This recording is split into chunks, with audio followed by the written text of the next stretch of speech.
दुनिया का सबसे अमीर सहाबी, एक ऐसा सहाबी जिनकी दौलत आज भी बिलियंस ऑफ डॉलर्स बनती है, जिनका बिजनेस इतना बड़ा था कि इवन मुसलमानों की इतनी बड़ी खिलाफत भी उनसे कर्जे लेती थी। इस सहाबी का नाम हम सब अच्छी तरह जानते हैं और इनका नाम था अब्दुर्रहमान बिन औफ। खलीफा उस्मान रज़ियल्लाहु अन्हु के दौर में जब मुसलमानों की खिलाफत दुनिया की सबसे बड़ी सुपर पावर थी और खलीफा उस्मान दुनिया के सबसे ताकतवर आदमी थे, तब अचानक एक दिन खलीफा उस्मान रज़ियल्लाहु अन्हु बीमार हो गए और उनकी ये बीमारी इतनी बढ़ गई कि उन्होंने आखिर ऐलान किया कि अगर मैं इस बीमारी से फौत हो गया तो मेरे बाद मुसलमानों का नेक्स्ट खलीफा अब्दुर्रहमान बिन औफ होंगे। ये सुनते ही लोग भाग भाग कर अब्दुर्रहमान रज़ियल्लाहु अन्हु के पास गए और उन्हें बताया कि आप इस्लाम के नए खलीफा होंगे। लेकिन हजरत अब्दुर्रहमान बिन औफ ने कहा कि अगर ऐसा है तो मैं अल्लाह से दुआ करता हूं, ऐ अल्लाह मुझे उस्मान से पहले ही मौत दे दे। और ऐसा ही हुआ। इसके कुछ ही अरसे बाद हजरत अब्दुर्रहमान बिन औफ इस दुनिया से चले गए। अब जब अब्दुर्रहमान बिन औफ दुनिया से चले गए और उनकी पूरी दौलत तकसीम करने का वक्त आया, ये एक बहुत ही यूनिक मंजर था। कहा जाता है अब्दुर्रहमान बिन औफ के पास इतना सोना था कि इस सोने को सिर्फ तोड़ने के लिए कुल्हाड़ियां मंगवाई गई। उनके खजानों में 26 लाख गोल्ड कॉइन्स पड़े थे जो आज 700 मिलियन डॉलर्स बनते हैं। इसके अलावा उनके पास 100 घोड़े, 2000 ऊंट और 3000 बकरियां भी थी और पूरी खिलाफत में उनके पास बहुत सारी जमीनें भी थी। आज हजरत अब्दुर्रहमान बिन औफ की दौलत के बारे में दुनिया में बहुत कंफ्यूजन है कि आखिर अब्दुर्रहमान बिन औफ की असल नेट वर्थ थी कितनी। कुछ लोग कहते हैं आज के जमाने में उनकी दौलत 60 बिलियन डॉलर्स थी, कुछ लोग कहते हैं 600 बिलियन डॉलर्स और कुछ लोग ये भी कहते हैं कि उनकी दौलत 1 ट्रिलियन डॉलर से भी ज्यादा थी। लेकिन असल में अब्दुर्रहमान बिन औफ की दौलत का अंदाजा इस बात से लगाया जा सकता है कि अब्दुर्रहमान बिन औफ से 500 साल पहले दुनिया का सबसे अमीर इंसान रोमन एम्पायर का मार्कस क्रेसस था, जिसके पास रोम में सबसे ज्यादा जमीनें थी और उसके सिर्फ पर्सनल 500 गुलाम थे। मतलब वो दुनिया का सबसे अमीर आदमी था और कहा जाता है अगर आज वो जिंदा होता तो उसके पास 20 बिलियन डॉलर्स होते। लेकिन अब ये रोमन एम्पायर मुसलमानों की इस खिलाफत के सामने एक छोटी सी आम एम्पायर थी और मुसलमानों की इस खिलाफत में सबसे अमीर आदमी अब्दुर्रहमान बिन औफ थे। तो अगर अब्दुर्रहमान बिन औफ से 500 साल पहले दुनिया के सबसे अमीर आदमी के पास 20 बिलियन डॉलर्स थे तो ऑफ कोर्स अब्दुर्रहमान बिन औफ के पास भी एटलीस्ट 20 बिलियन डॉलर से ज्यादा ही दौलत होगी। आज दुनिया का सबसे अमीर मुसलमान सऊदी का वलीद बिन Talal, This amount is so immense, so big, so huge. It's a press story. You're welcome. जिसके पास 16 बिलियन डॉलर्स है। मतलब अगर आज भी अब्दुर्रहमान बिन औफ दुनिया में होते तो वो आज के जमाने में भी दुनिया के सबसे अमीर मुसलमान होते। लेकिन अब क्वेश्चन ये है, आखिर अब्दुर्रहमान बिन औफ के पास इतनी दौलत आई कहां से? अब्दुर्रहमान बिन औफ का ताल्लुक मक्का के कुरैश में बनु ज़ोहरा कबीले से था और ये वही कबीला था जिससे रसूलुल्लाह सल्लल्लाहु अलैहि वसल्लम की वालिदा आमिना का ताल्लुक था। इसीलिए कहा जाता है जब रसूलुल्लाह सल्लल्लाहु अलैहि वसल्लम पैदा हुए सबसे पहले उन्हें अब्दुर्रहमान बिन औफ की मां ने अपने गोद में उठाया था और रसूलुल्लाह सल्लल्लाहु अलैहि वसल्लम के 10 साल बाद मक्का में अब्दुर्रहमान बिन औफ पैदा हुए। अब्दुर्रहमान बिन औफ के वालिद मक्का के सबसे अमीर लोगों में से एक थे जिनका लेदर और परफ्यूम्स का बिजनेस पूरे अरब में फैला हुआ था, जिसके लिए वो कुरैश के साथ सर्दियों में यमन और गर्मियों में शाम जाते थे, जिसका जिक्र कुरान की सूरह कुरैश में भी है। लेकिन इन्हीं में से एक बार जब अब्दुर्रहमान बिन औफ के वालिद अपने दोस्तों के साथ एक सफर पर जा रहे थे, अरब के एक बदमाश कबीले ने उन पर हमला करके उन्हें और उनके दोस्त को मार डाला और उनके ये दोस्त खालिद बिन वलीद के चचा थे। तो अब अपने बाप के मरने के बाद जवानी में ही अब्दुर्रहमान बिन औफ अपने पूरे कबीले के सरदार बने और मक्का में उनका सारा बिजनेस संभालने लगे। और अब अब्दुर्रहमान बिन औफ भी बिल्कुल अपने बाप की तरह बार बार यमन और शाम की तरफ बिजनेस के लिए आने जाने लगे। कहा जाता है एक बार जब अब्दुर्रहमान बिन औफ यमन में थे, वहां वो एक क्रिश्चियन आलिम के साथ मिले। उस क्रिश्चियन आलिम ने अब्दुर्रहमान बिन औफ से एक बहुत ही अजीब बात पूछी कि अब्दुर्रहमान, क्या तुम्हारे शहर मक्का में किसी ने अल्लाह का पैगंबर होने का ऐलान तो नहीं किया? जिस पर अब्दुर्रहमान बिन औफ ने कहा कि नहीं, ऐसा तो कुछ भी नहीं हुआ। और अब्दुर्रहमान बिन औफ वापस मक्का आ गए। अगले साल जब अब्दुर्रहमान बिन औफ वापस यमन गए, इस क्रिश्चियन स्कॉलर ने उनसे सेम सवाल किया। तो अब्दुर्रहमान बिन औफ ने उन्हें दोबारा कहा कि मक्का में कोई भी नबी नहीं आया। तो अगले साल सर्दियों में दोबारा इसी क्रिश्चियन आलिम ने अब्दुर्रहमान से सेम क्वेश्चन तीसरी बार पूछा। तो अब्दुर्रहमान बिन औफ ने फिर कहा कि ऐसा कुछ भी नहीं हुआ। तीसरी बार उस आलिम ने कहा कि नहीं, मेरे इल्म के मुताबिक मक्का में अल्लाह के नबी के आने का वक्त हो चुका है, तो अब जल्दी से वापस जाओ और इस नबी का दीन कबूल करो। और जब तुम इस नबी से मिलो तो उन्हें मेरा ये पैगाम जरूर पहुंचाना। इस क्रिश्चियन की बातें सुनकर अब्दुर्रहमान बिन औफ हैरान हो गए, लेकिन इसकी बातें बिल्कुल सही थी, क्योंकि इससे कुछ ही अरसा पहले मक्का के गार में अल्लाह ने अपना आखिरी नबी चुन लिया था। अब्दुर्रहमान बिन औफ सीधा वहां से मक्का की तरफ आए और ये सारी कहानी उन्होंने अपने दोस्त अबू बकर को सुनाई, जिसके बाद अबू बकर रज़ियल्लाहु अन्हु अब्दुर्रहमान बिन औफ को लेकर सीधा रसूलुल्लाह सल्लल्लाहु अलैहि वसल्लम के पास आए। जैसे ही रसूलुल्लाह सल्लल्लाहु अलैहि वसल्लम ने अब्दुर्रहमान बिन औफ को देखा, उन्होंने फरमाया, अब्दुर्रहमान, मुझे तुम्हारे चेहरे पर नूर नजर आ रहा है और जिस आदमी का पैगाम तुम मेरे लिए लाए हो वो मुझे सुना दो। अब्दुर्रहमान बिन औफ ये सुनकर हैरान रह गए और उन्हें समझ आ गई कि यही अल्लाह के सच्चे रसूल हैं। और इस तरह मक्का के सबसे अमीर लोगों में से एक अब्दुर्रहमान बिन औफ ने इस्लाम कबूल कर लिया। अब तक तो अब्दुर्रहमान बिन औफ मक्का के एक अमीर बिजनेसमैन थे, लेकिन इस्लाम कबूल करने के बाद ये सब कुछ बदलने वाला था, क्योंकि मक्का के बाकी सारे बड़े लोग रसूलुल्लाह सल्लल्लाहु अलैहि वसल्लम के खिलाफ हो चुके थे और इन नए मुसलमानों पर जुल्म करने लगे थे। आखिर हालात इतने खराब हुए कि रसूलुल्लाह सल्लल्लाहु अलैहि वसल्लम ने कुछ नए सहाबा को जमा किया और उन्हें कहा कि अब मक्का में रहना बहुत ही डेंजरस है, तुम सब मक्का को छोड़कर हबशा, इथियोपिया की तरफ चले जाओ, जहां एक नेक बादशाह निजाशी जरूर तुम्हारा ख्याल रखेगा। अब्दुर्रहमान बिन औफ भी इन नए मुसलमानों के साथ मक्का में अपना सब कुछ, सारा बिजनेस छोड़कर हबशा की तरफ चले गए और वहां जीरो से अपना नया बिजनेस बनाने लगे। काफी अरसा हबशा में रहने के बाद अब्दुर्रहमान बिन औफ वापस मक्का आए, जहां अब भी उनका बहुत बड़ा बिजनेस एस्टेब्लिश था।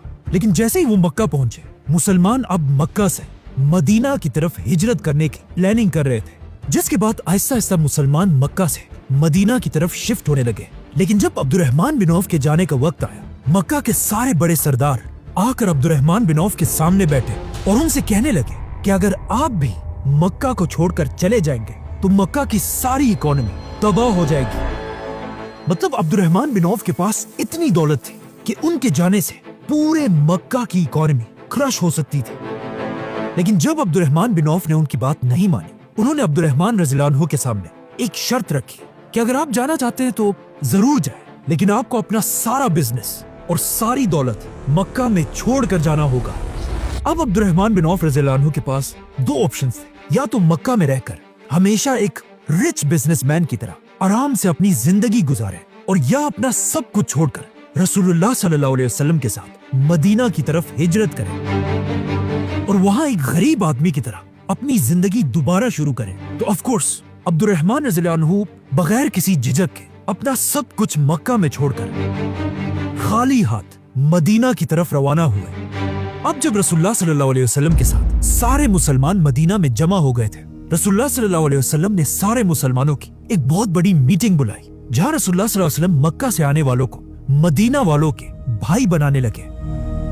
इसी तरह हर मुहाजिर को एक एक अंसारी का भाई बना दिया गया। लेकिन दो मुसलमानों को भाई बनाने से पहले आप सल्लल्लाहु अलैहि वसल्लम ये बात जरूर देखते थे कि जिस मुहाजिर का इससे पहले मक्का में जो स्टेटस था, अब उसे मदीना में भी सेम स्टेटस के अंसारी का भाई बना दिया जाता था। मतलब किसान को किसान के साथ और बिजनेसमैन को बिजनेसमैन के साथ। इसीलिए जब मक्का के सबसे अमीर सहाबी अब्दुर्रहमान बिन औफ को भाई बनाने का वक्त आया, तो उनका भाई रसूलुल्लाह सल्लल्लाहु अलैहि वसल्लम ने मदीना का सबसे अमीर आदमी साद बिन रबी को बनाया। जैसे ही साद बिन रबिया عبد الرحمن رضی اللہ عنہ کو اپنے گھر لے کر گئے۔ حضرت سعد نے عبد الرحمن سے کہا کہ میں مدینہ کے سب سے امیر لوگوں میں سے ایک ہوں، لیکن میری یہ خواہش ہے کہ میرے پاس جو کچھ بھی ہے اس کا آدھا میں آپ کو دے دوں۔ لیکن عبد الرحمن رضی اللہ عنہ نے انہیں جواب دیا کہ نہیں، اللہ آپ کے مال کو اور بھی بڑھائے، میں بس آپ سے صرف ایک ہی چیز چاہتا ہوں کہ آپ مجھے بازار کا راستہ بتائیں۔ تو وہ عبد الرحمن رضی اللہ عنہ کو مدینہ کے سب سے بڑے بازار یہودیوں کے بازار لے کر گئے، کیونکہ اس وقت مدینہ کی ساری اکانومی پر یہودیوں کا کنٹرول تھا، اور یہودیوں کے سب سے بڑے بزنس مین کا نام تھا ابو رافع۔ یہودیوں نے بہت ہی چالاکی سے مدینہ کی پوری اکانومی کو اپنے کنٹرول میں رکھا تھا۔ جیسے ہی کوئی قافلہ مدینہ کے قریب پہنچتا تھا تو مدینہ پہنچنے سے پہلے یہودی چھپکے سے جا کر ساری امپورٹنٹ چیزیں سستے میں خرید لیتے تھے، اور پھر وہی قافلہ مدینہ پہنچ کر عربوں کو مہنگی چیزیں بیچتا تھا۔ اس سب کا عربوں کو پتہ بھی تھا، لیکن وہ یہودیوں کو کچھ نہیں کہہ سکتے تھے، کیونکہ ان کے سارے بڑوں نے یہودیوں سے سود پر بہت زیادہ قرضے لیے ہوئے تھے۔ تو اب عبد الرحمن رضی اللہ عنہ کے لیے سب سے بڑا چیلنج یہ تھا کہ وہ یہودیوں کی اس اسٹرانگ مارکیٹ میں اپنا بزنس اسٹیبلش کرے۔ تو اپنے پہلے دن عبد الرحمن بن عوف یہودیوں کی اس مارکیٹ میں ادھر ادھر پھرتے رہے اور غور سے اس مارکیٹ کو اسٹڈی کرنے لگے، اور کافی اسٹڈی کرنے کے بعد آخر انہیں سمجھ آ گئی کہ انہیں کون سا بزنس کرنا ہے۔ انہیں سمجھ آ گئی کہ یہودیوں کی اس مارکیٹ میں انہوں نے پیسہ کیسے بنانا ہے۔ لیکن اب مسئلہ یہ تھا کہ عبد الرحمن بن عوف رضی اللہ عنہ کے پاس اپنا بزنس سٹارٹ کرنے کے لیے 1 روپیہ بھی نہیں تھا۔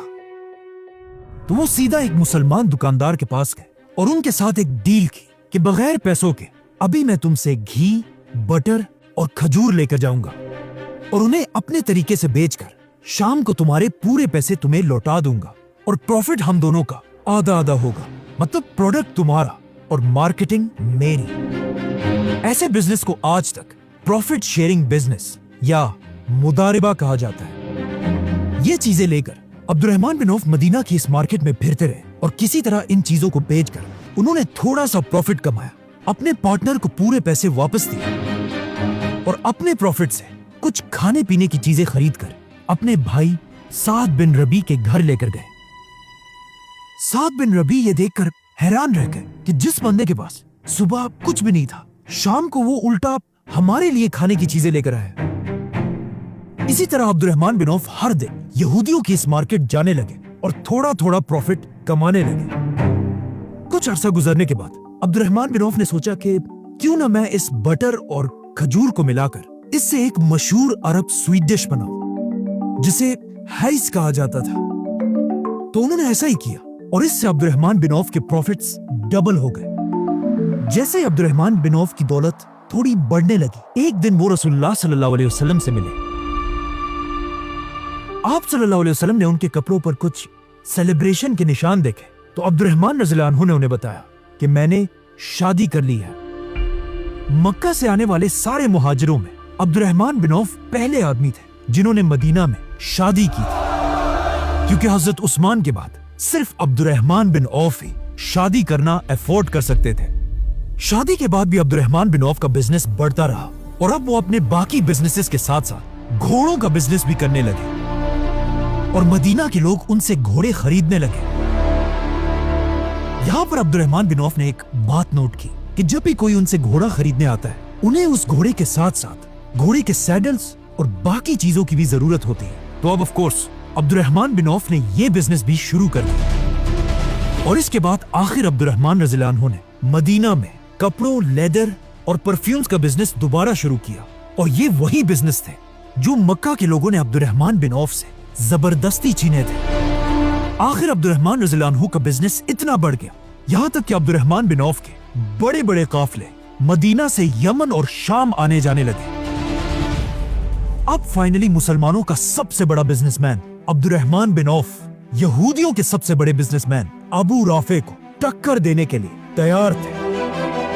اس یہودی اور عبد الرحمن رضی اللہ عنہ کے بزنس کرنے کا طریقہ بالکل ڈیفرنٹ تھا۔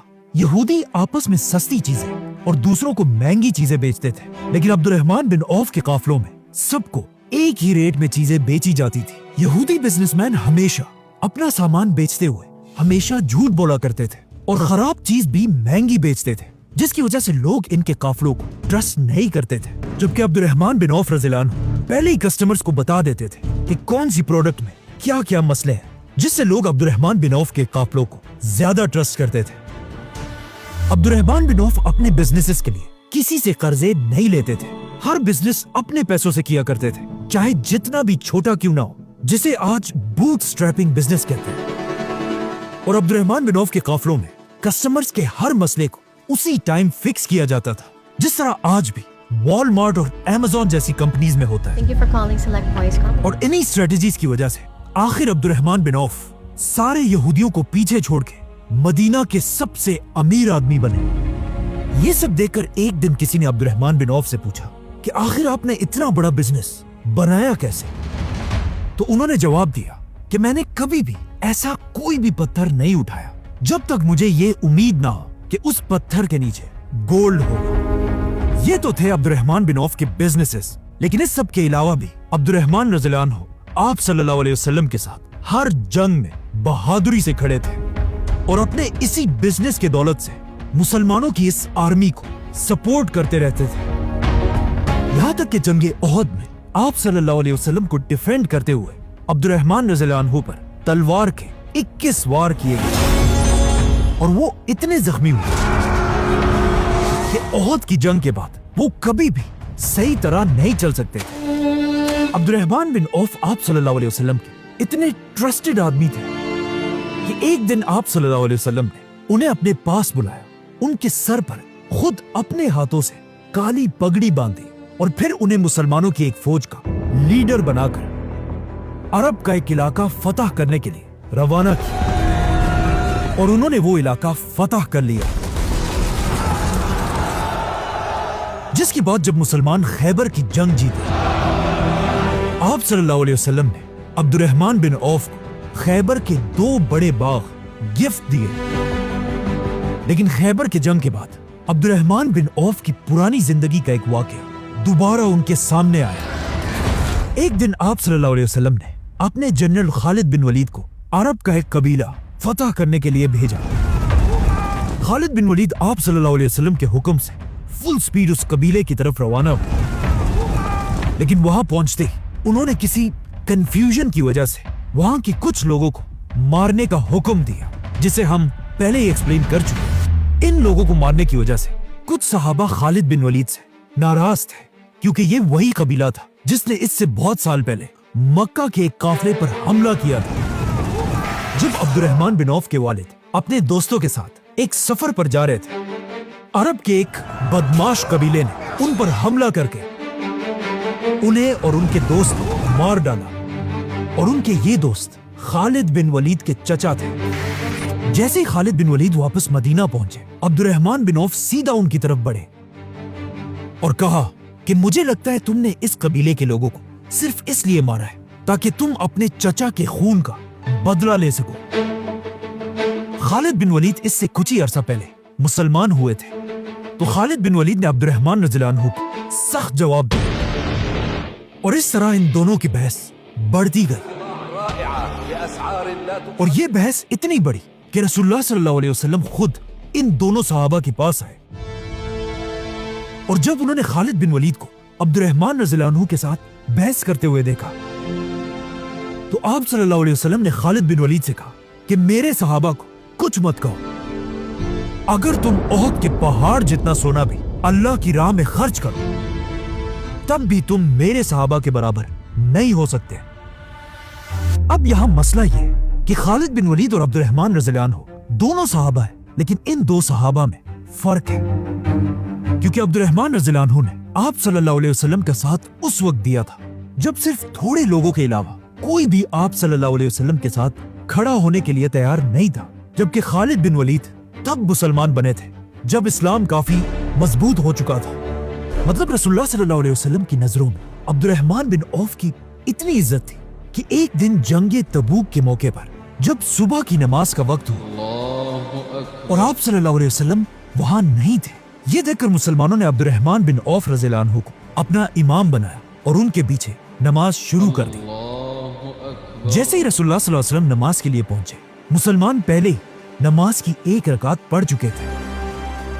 तो इस नमाज को रोकने के बजाय रसूलुल्लाह सल्लल्लाहु अलैहि वसल्लम खुद अब्दुर्रहमान बिन औफ के पीछे नमाज के लिए खड़े हुए। जैसे ही नमाज पूरी हुई, आप सल्लल्लाहु अलैहि वसल्लम अपनी नमाज पूरी करने खड़े हुए तो ये देखकर सारे मुसलमान डर गए कि उन्होंने बहुत बड़ी गलती की है। लेकिन अपनी नमाज पूरी करके आप सल्लल्लाहु अलैहि वसल्लम ने सबसे कहा कि तुम लोगों ने बिल्कुल ठीक किया है। इस तरह अब्दुर्रहमान बिन औफ ऐसे अकेले इंसान थे जिनके पीछे आप सल्लल्लाहु अलैहि वसल्लम ने खुद नमाज पढ़ी हो। और इस जंग तबूक में अब्दुर्रहमान बिन औफ ने बहुत सारा सोना, बहुत सारे ऊंट और घोड़े और अपने माल का आधा हिस्सा मुसलमानों की फौज के लिए डोनेट कर दिया था। इस फौज के लिए अब्दुर्रहमान बिन औफ से सिर्फ एक ही सहाबी ने ज्यादा डोनेशंस दी थी और वो थे हजरत उस्मान। अब्दुर्रहमान रज़ियल्लाहु अन्हु के इन्हीं कामों की वजह से आप सल्लल्लाहु अलैहि वसल्लम ने उन्हें दुनिया में ही जन्नत की खुशखबरी सुनाई थी। और अपनी वफात से पहले आप सल्लल्लाहु अलैहि वसल्लम ने अपनी एक बीवी से कहा था कि जो भी मेरे बाद तुम्हारा मतलब उम्महातुल मोमिनीन का ख्याल रखेगा वो एक सच्चा मुसलमान होगा। और इसके कुछ ही अरसे बाद आप सल्लल्लाहु अलैहि वसल्लम इस दुनिया से चले गए।